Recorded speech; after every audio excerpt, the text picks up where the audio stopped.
You're listening to the Racially Just Schools podcast, the show that provides resources to help you and your team build racially just schools. Now, here's your host, Dr. Terrance L. Green.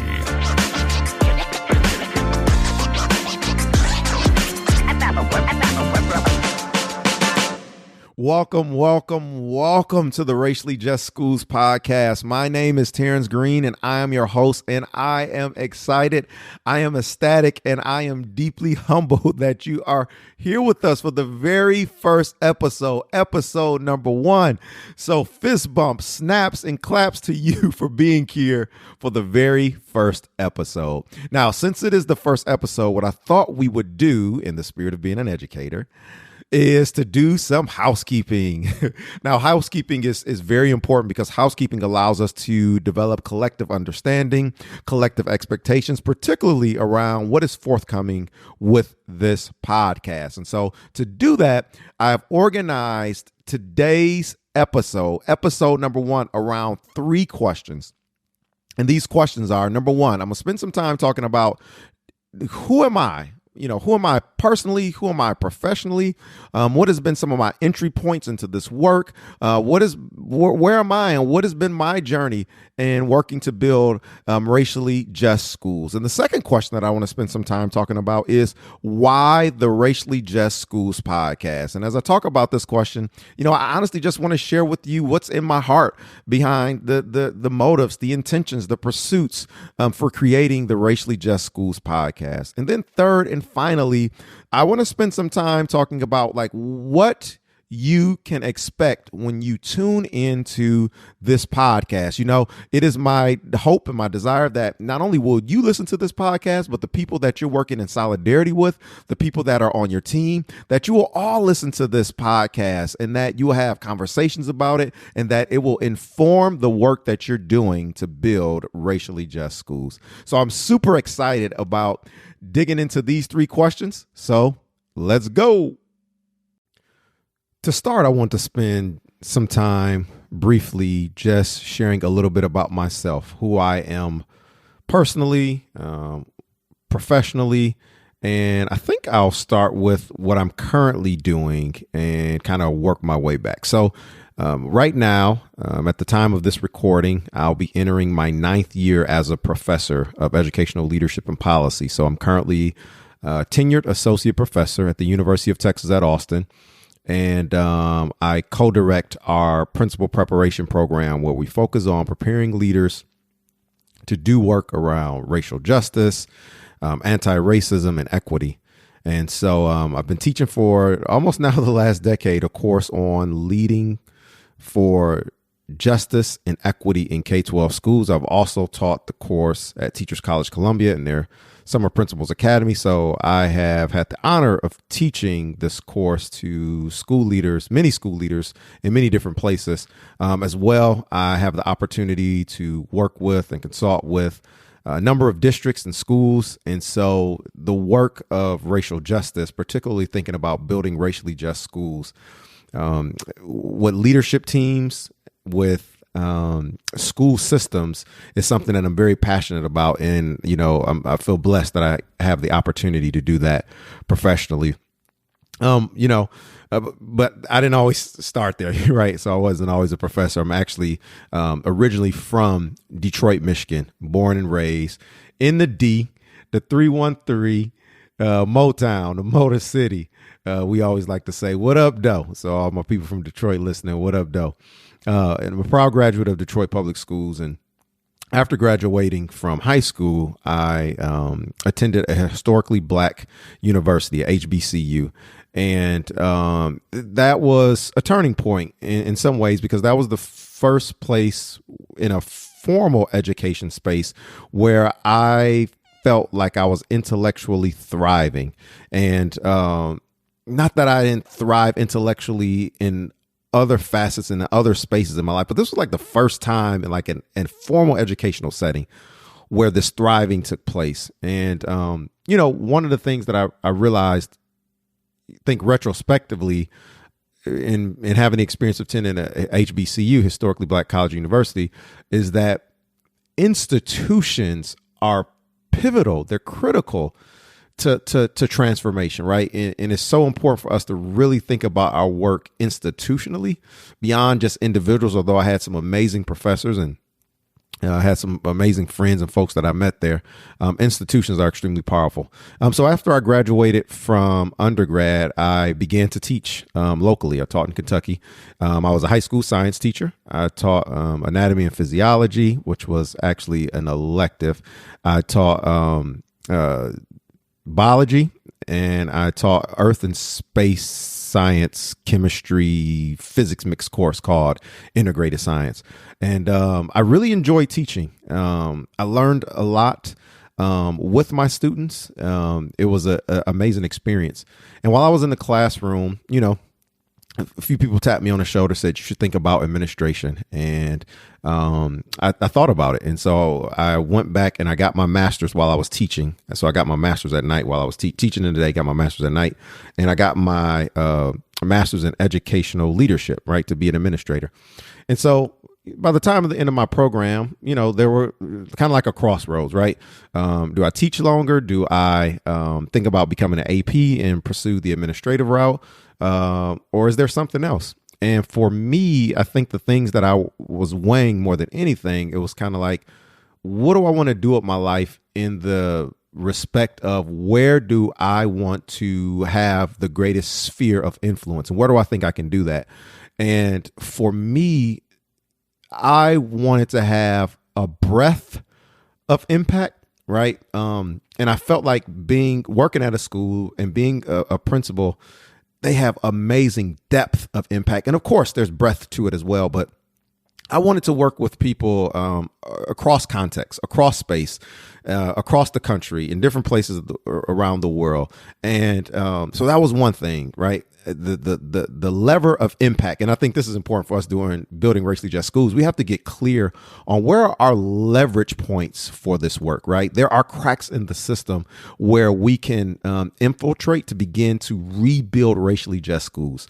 And so for me, it was leadership. It was thinking about the systems level. It was thinking about school systems, schools as these systems, and intervening there as places and points of intervention.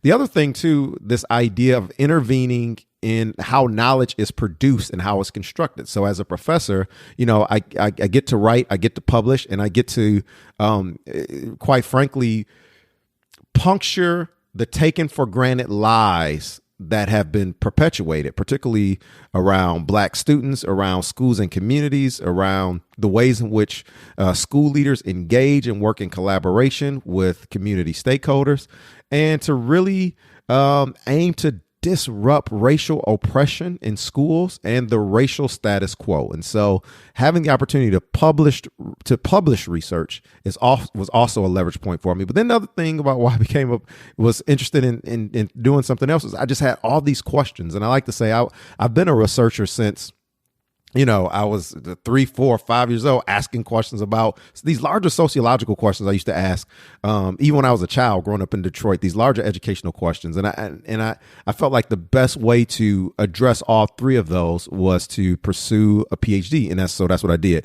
After teaching, got my master's, I went full time and studied educational leadership and policy at the University of Wisconsin in Madison. And so there was a turning point getting my PhD at UW-Madison because, another turning point because I was in a place where people were thinking very critically, very deeply, and very radically around really reorienting and dismantling the current racial status quo. And it was a powerful time in my development. And so after I graduated from UW-Madison, as I said before, I've been now here at the University of Texas at Austin for almost the last decade, working with schools and training school leaders to do the work of racial justice. And so that's a little bit about me professionally and personally. And I'll be sharing a lot more throughout this podcast, but just want to give you a little preview so that you know who you are listening to during these conversations. Now I want to spend some time talking about why the Racially Just Schools podcast. And I think it's very important for us to really think about the why behind our work and being very clear on our why and really anchoring ourselves in that. So I think about a couple things when I think about why this podcast. I'm often reminded of this quote by Robin D.G. Kelly that says, "Without new visions, we don't know what to build, only what to knock down." And this is an important quote to me because it really highlights the importance of not only dismantling, but also the work of rebuilding, right? So it's not enough to just to deconstruct or to tear down if that isn't going hand in hand with thinking about how to rebuild and to reconstruct. And so I think about the importance of having new visions and thinking about new possibilities, because when we have those, according to that quote from Dr. Kelly, it positions us to engage in the work of building, right? And so part of this podcast is to have a space where people can convene and come together and engage in conversations and access resources from and with people who are about the work of building racially just schools, right? And so that's one thing that I think about. The second thing is I hope that this would be a space where you can experience radical support, inspiration, but also healing, because we know this work, it can be difficult. It can take a toll on you mentally, emotional, spiritually, physically, all these different ways. But I hope that these conversations and the resources and the information that we share with you will be uplifting, that they will offer support in profound ways, that you will find them inspiring, but also be a source of healing. When I use the word radical, I think about the etymology of that word, thinking about the roots. So thinking that there's a type of support that will root you deeply in this work as you continue to do it and build racially just schools. The third reason why this podcast is to really help folks wade through a lot of the misinformation around doing this work. You know, since 2020, this work, anti-racist work, equity work, that to be quite frank, Black folks have been doing since our existence. Indigenous folks, Asian folks, Latinx folks have been doing since our very existence, but it hit the mainstream in 2020. And I think there's a lot of misinformation that folks still approach the work of racial justice from these very simplistic, technical perspectives, thinking that, I do these 6 steps, add water and stir, and voila, I have a racially just school. And the reality is it doesn't work like that, right? That this is not only adaptive work, but this is deep systemic work. This is deep structural work. And there's a lot of quick fixes and technical solutions that people toss around that just don't work, right? And so I hope that the resources and the conversations that you hear on this podcast will help you wade through misinformation and be able to discern more clearly the things that will enhance the collective capacity of the work that you're doing to build racially just schools. Finally, I want to spend a little bit of time talking about what you can expect from this podcast when you tune in. So the first thing is I want to be very clear that the pursuits and aims of this podcast, the pursuit is racial justice, building racially just schools, and is not perfection, right? I'm not trying to be perfect here. The goal is not conflated. That's what we want to do. And so that means that, doing this work is difficult. Doing this work, it is messy. Doing this work doesn't fit nice and neatly into a set of boxes that you can easily check the list. And so you will see that. You will experience that as you engage in this podcast, that's the relenting pursuit that we're after. It is to build racially just schools. And to do that, another thing you can expect is conversations, candid, honest, open, keeping it 100 conversations with people who are doing the work of building racially just schools. And the people that will be a part of this podcast that I'll be breaking bread with, they come from a variety of capacities. But regardless if they are professors or if they are school and district leaders, whether they are families or caregivers, whether they are teachers, whomever they are, these are folks that are doing the work of building racially just schools. And through these conversations, hopefully you'll be able to glean insights, resources, direction that will help you and the folks that you're working with to build racially just schools. Now, when thinking about these conversations, I want to be very clear. I am centering the perspectives, the lived experiences, the expertise of Black people. Right. I'm centering and I'm talking to and want to make central the work that Black people are doing to build racially just schools. And to be clear, I center the perspectives and the voices and experiences of Black people explicitly, yet not exclusively. So in other words, I'll also be breaking bread and having conversations with Indigenous folks, with Asian folks, with folks who are Latino, Latina, Latinx. And so these perspectives are valuable to be able to have these conversations, to share the work that people are doing is extremely pivotal.